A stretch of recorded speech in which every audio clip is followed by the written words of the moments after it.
All right, we're on Masechet Oholot, Parak Vav, Mishnah Bet. Second Mishnah in the 6th chapter of Masechet Oholot. Says the Mishnah, we want to know what is able to block Tumah from entering into a house or entering from one part of a structure to another part of a structure. So you have an achsadra. An achsadra is basically a portico that's under a balcony. So let's say if you have a house, okay, that has a balcony in front of it. Let's say the White House. So this is an achsadra. Now, if you carried a dead guy under the balcony, and not a balcony, under the esplanade, whatever the word is, I'm sure somebody will send me an email or a WhatsApp and tell me what it's called.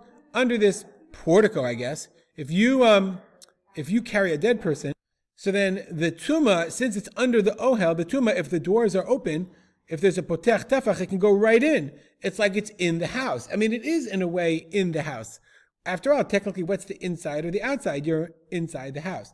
So how do you stop it? You have to close the doors and the windows. It can't be potech tefach that will prevent it from coming in. So, kovrim me, you have the pallbearers, basically. Kovrim are people who bury, the buriers of the dead. Shayu ovrim b'achsada, they're walking under the portico of the White House. I think that's what it's called, portico. V'higiv achad mehem et adad. And one of them goes and he closes the door. Usmacho b'mafteach.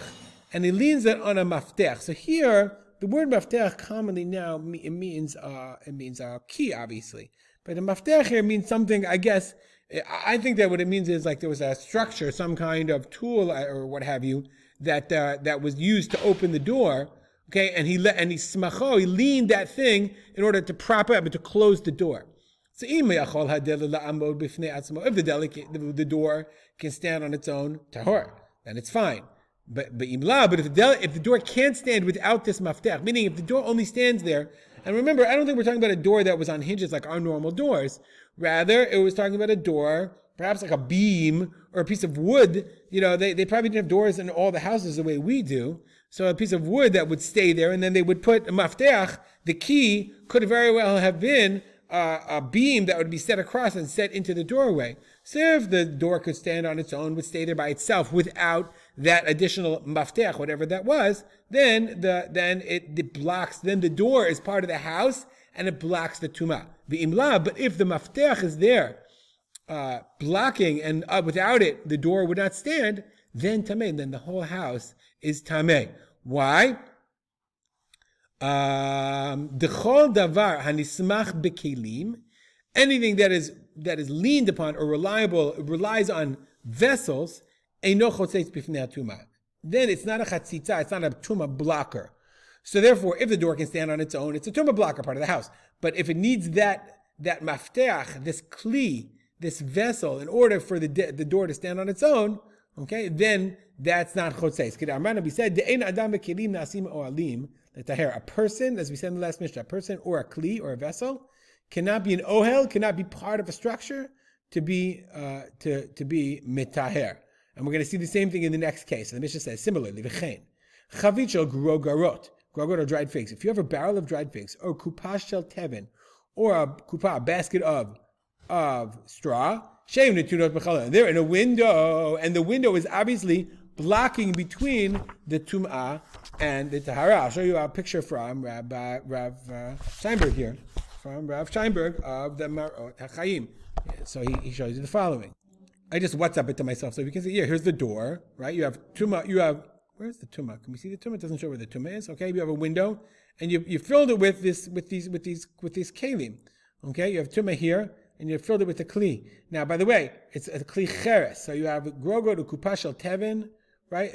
That's in the window. So is it considered, is the kli blocking it or not? So the Mishnah says very simple.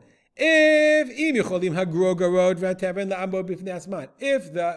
grogorod, the dried figs, the block of dried figs, or the tevin, or the straw could stand on its own, tehorin, then they block. Right, then they block the tumah from going from one side to the other. The kli, the Bartanura says, doesn't count. So if this stuff would stand on its own, it's a block, and whether it had a kli or not, then you're good. If not, you're v'im lav.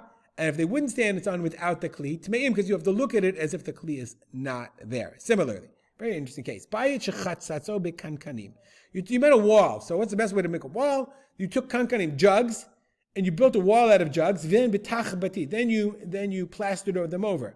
I guess that's an interesting way of making a wall. Here you have a picture, right? So you have this wall where they made, it's a bottle wall, and then you plaster it over. So that's why not? If you have enough jugs, that's fine. I guess that was a common building practice when you use old jugs as a foundation. And you have, of course, Tumah on one side. Now notice all the way over there, Bartender points out the Tumah has to be facing the opening of the drugs. Because if it was the back, if the Tumah faces here, if the Tumah is here and it's going in the back, remember a Kli Cheres cannot be mitame migabo, from its behind, only from its front. Anyway, so that's the wall. You chatzatzo means you cut it in half. You divide it in half with kankanim, with these jugs, and you smeared it and you plastered it over. Im yachol hatiyah, so the kankanim now don't count for our purposes for Tumah. So therefore, im yachol hatiyach la'amod bifnei atzmo tahor. If the plaster could stand on its own, that's a chatzitza, and it doesn't pass from one side. The Tumah doesn't pass from here to here, and everything in here is okay.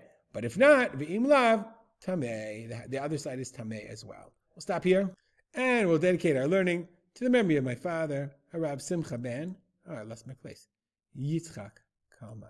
Make it a great day.